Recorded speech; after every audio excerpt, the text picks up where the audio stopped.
أعوذ بالله من الشيطان الرجيم بسم الله الرحمن الرحيم ولنبلونكم بشيء من الخوف والجوع ونقص من الأموال والأنفس والثمرات وبشر الصابرين الذين إذا أصابتهم مصيبة قالوا إنا لله وإنا إليه راجعون أولئك عليهم صلوات من ربهم ورحمة أولئك هم المهتدون. وقال النبي صلى الله عليه وسلم من كان آخر كلامه لا إله إلا الله دخل الجنة أو كما قال عليه الصلاة والسلام. صدق الله وصدق رسوله النبي الكريم. میرے محترم بزرگ اور دوستو، آج کی یہ تعزیتی مجلس، تعزیتی اجتماع ہمارے نہایت محترم برادرم اور بہت پیارے بھائی الحاج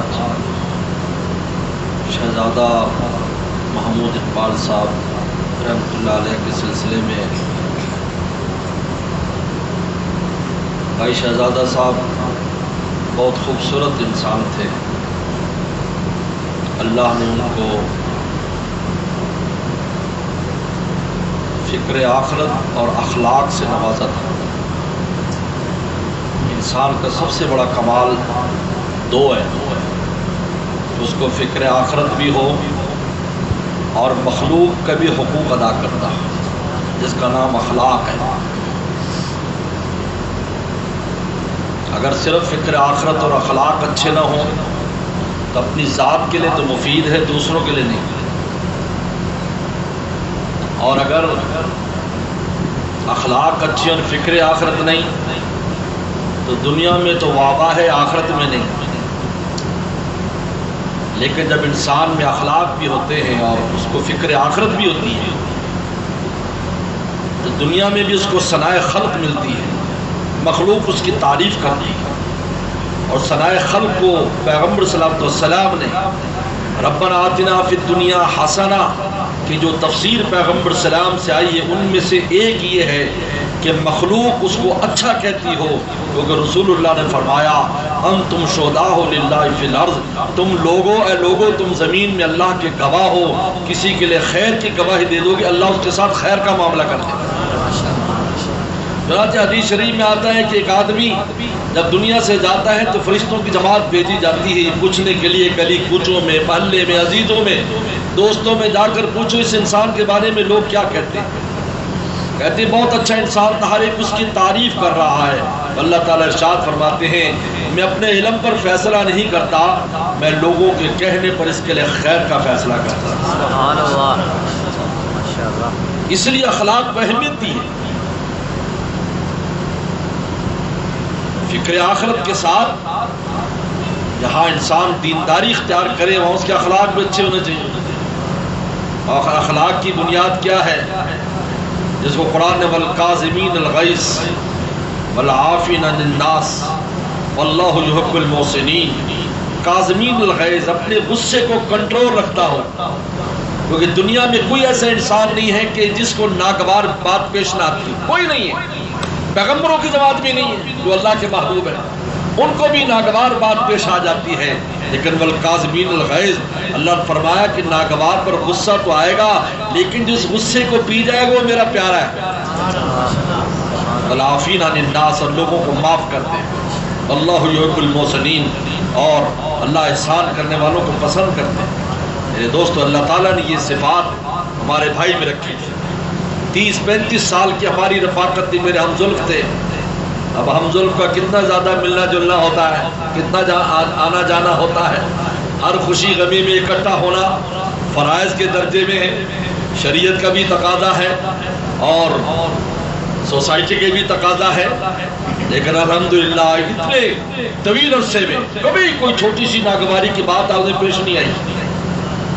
بہت اکرام اور محبت کرتے تھے، حالانکہ مجھ سے بڑے تھے، لیکن اکرام کا معاملہ، آپ عالم ہے، جس طرح اکرام کا معاملہ مجھے حیرت بھی ہوتی تھی، کہتا نہیں آپ ٹھیک ہے لیکن برادری کے اعتبار سے تو آپ بڑے ہیں۔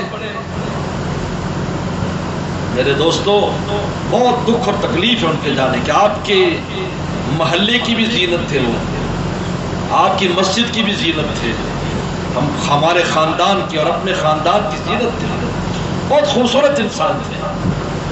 ہر موقع پر ہماری کوشش ہوتی ہے ہم اپنی ہر تقریب میں، ادارے کی، مدرسہ جامع العلوم کی ہر تقریب میں ہم ان کو اہتمام سے دعوت دیتے اور وہ شرکت کرتے تھے، بڑی محبت سے تشریف لاتے تھے۔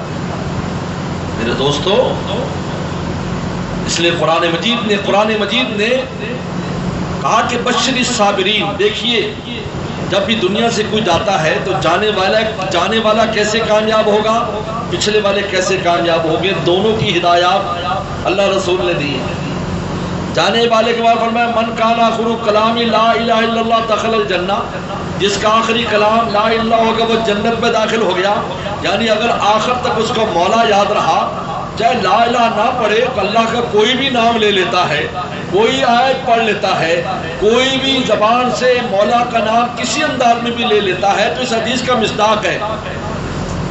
اس لیے کہ محدثین نے لکھا ہے کہ لا الہ الا اللہ تو ایک عنوان ہے، لیکن یہ مطلب نہیں ہے کہ کوئی اور اگر اللہ کا نام لے گا تو وہ اس میں داخل نہیں۔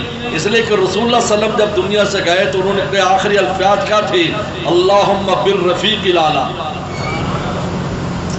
اللہم بالرفیق الاعلیٰ، اے اللہ میں رفیق اعلیٰ کے پاس جانا چاہتا ہوں۔ اماں فرماتی جب رسول اللہ کی زبان سے لفظ نکلے تو اسی وقت ہم نے دل کو پکڑ لیا کہ رسول اللہ کو اللہ نے اختیار دیا تھا کہ آپ دنیا میں رہتے ہی آگے جاتے ہیں، آپ نے آخرت کو اختیار کر لیا اور مولا کے پاس جانا اختیار۔ اللہم بالرفیق الاعلیٰ، نیکیاں کرتا ہوا، اعمال کرتا ہوا آخرت میں جاتا ہے، یہ تو جانے والے کی کامیابی، وہ کامیاب ہو گیا کہ آخر تک اللہ تعالیٰ نے اس کو ہدایت کے راستے پر رکھا ہے۔ بہت بڑی نعمت ہے، بہت بڑی نعمت ہے۔ ہمارے والد صاحب مولانا نیاز صاحب رحمۃ اللہ علیہ سے جب بھی کوئی کہتا حضرت دعا کر دو، فوراً دعا یہ کرتے اللہ خاتمہ ایمان پر فرمائے، فوراً یہ فرماتے، کیونکہ پوری زندگی کی محنت کا حاصل یہ ہے، پوری زندگی کی محنت کا حاصل انسان کتنے بڑے بڑے اعمال کر لے، لیکن آخرت سے جانے سے پہلے اگر اس میں تبدیلی اور تغیر آ جاتا ہے سب محنت بیکار ہے۔ اور اگر پہلے خرابی تھی لیکن آخر میں جانے سے پہلے درست ہو گیا راستہ، کامیابی ہو جاتی ہے۔ حدیث شریف میں آتا ہے، پیغمبر صلی اللہ علیہ وسلم، بخاری شریف میں آتا ہے کہ ایک آدمی آیا غزوہ احد میں اور وہ پورا لوہے میں ڈوبا ہوا تھا، وہ کافر تھا۔ اس نے کہا کہ میں دیکھتا ہوں کہ آپ کی قوم آپ پر ظلم کر لی، میں مدد کے لیے آیا ہوں۔ اچھے لوگ بھی ہوتے ہیں، لیکن رسول اللہ نے فرمایا جس انسان میں اچھائی ہوتی ہے اللہ تعالیٰ اکثر اس کو ہدایت دے دیتے ہیں۔ یہ عجیب بات ہے۔ مسلم شریف میں آتا ہے، حضرت حکیم بن حزام نے پوچھا تھا اللہ کے نبی صلی اللہ علیہ وسلم، میں جب مسلمان نہیں تھا میں لوگوں کو کھلاتا پلاتا بہت تھا، غلاموں کو آزاد کرتا تھا، لوگوں کو سواریاں لے کے دیتا تھا، اور آپ نے کیا فرمایا؟ اسلم تعالیٰ ما اسلمت من خیر، آپ نے فرمایا کہ اسی وجہ سے تو اسلام لے آیا، اللہ نے ہدایت دے دی تھی۔ تو آپ نے فرمایا کہ پہلے مسلمان ہو جا۔ انہوں نے کہا ٹھیک ہے، کس طرح ہوتے ہیں کہ اس طرح ہو گئے، یہ پڑھ لو، اور پھر چلے گئے میدان میں، اترے غزوہ احد میں، شہید ہو گئے۔ بخاری شریف میں آتا، فرمایا کہ عمل تھوڑا کیا لیکن جنت الفردوس پا گئے، آخر تک عمل کر جا۔ اور پچھلے والوں کی کامیابی کس میں؟ بشر الصابرین، صبر سے کام لے، ان کی کامیابی ان کا امتحان ہے اس میں۔ جانے والا تو اپنا پیپر دے کے چلا گیا، کلمہ ساتھ لے گا، ایمان لے گا، بہت کامیاب ہو گیا۔ یاد رکھو جو ایمان کے ساتھ چلا گیا ہے بالآخر اس کا مرکز جنت ہے، بالآخر ادھر پہنچنے جنت میں جا رہا ہے۔ وہ اس کی ٹرین جنت میں جائے گی، جب پہلے پہنچے یا بعد میں، اس کا اسٹیشن جنت کے علاوہ کوئی نہیں، وہ اس کے جیب میں کنجی ہے جنت کی، تو اس کو پہنچنا ہی ہے اس دروازے تک جس سے کنجی کھولے گا، پہلے پہنچ جائے یا لیٹ پہنچ جائے۔ اب پیچھو بشیر الصابرین، یہ صبر سے کامل ہے۔ صبر نام کس کا ہے؟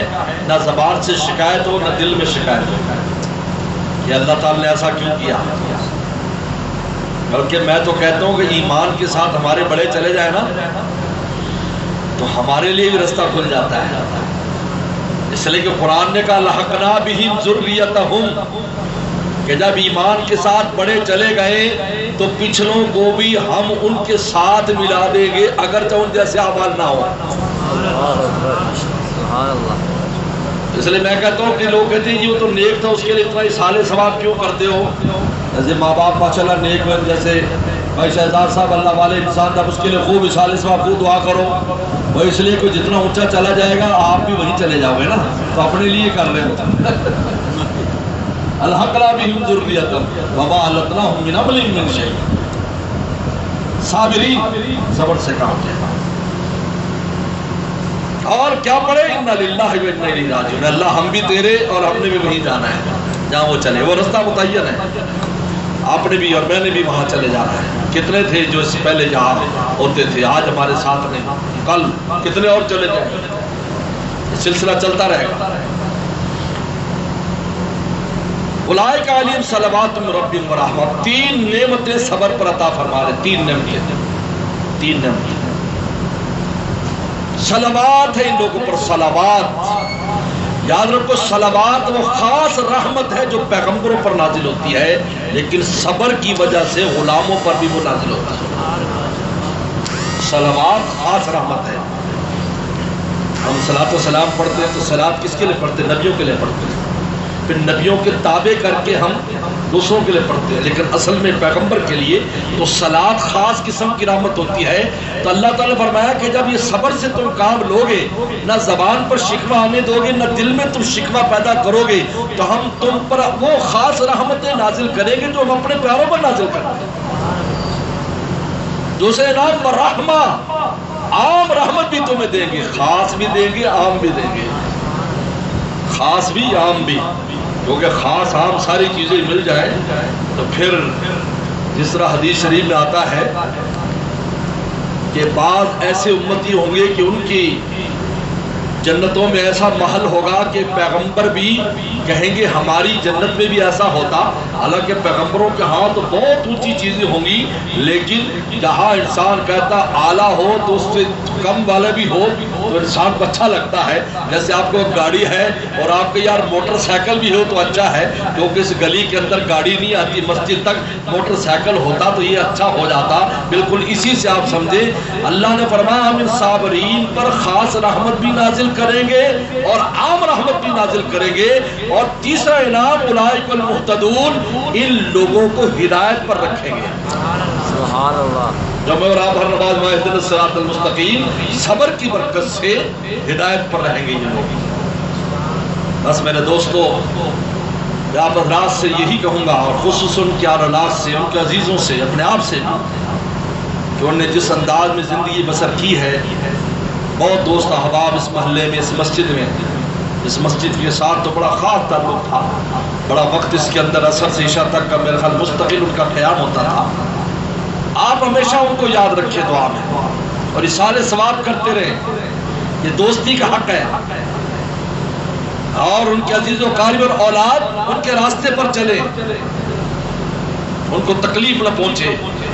حدیث شریف میں آتا ہے زندوں کے اعمال مرنے والوں پر پیش کیے جاتے ہیں، اچھا عمل آتا ہے خوش ہو جاتے ہیں، عمل میں کمی ہو ان کو تکلیف ہوتی ہے۔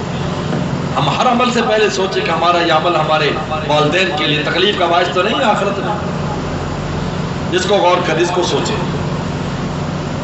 ان کے طرز پر چلیں، ان کو یاد رکھیں، ان کے لیے صدقات کرتے رہیں، ان کے لیے دعا کرتے رہیں، اصحال ثواب کرتے رہیں، پڑھ پڑھ کر ان کی قبر پر حاضری رہیں۔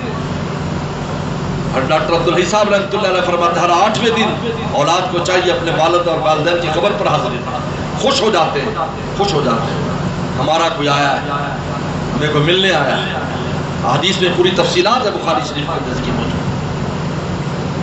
تو میں آپ سب حضرات سے کہوں گا، اور خصوصاً جماعت کے ساتھی، جماعت میں ان کا کتنا وقت لگا، جماعت کے اہم ممبر تھے، اکیلے نہیں، اپنی فیملی کے ساتھ، ہماری باجی کے ساتھ انہیں بڑے لمبے لمبے اسفار کرتے تھے.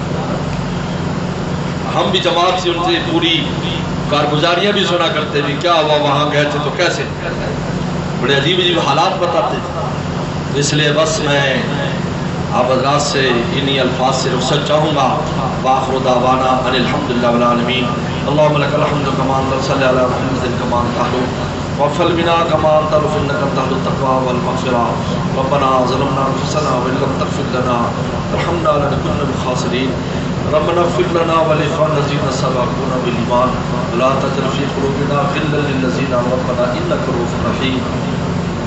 اللهم اغفر لحينا وميتنا وشاهدنا وغائبنا وصغيرنا وكبيرنا وذكرنا وانسانا. اللهم من احييت منا فاحيي الاسلام ومن توفيت منا فتوفى الايمان.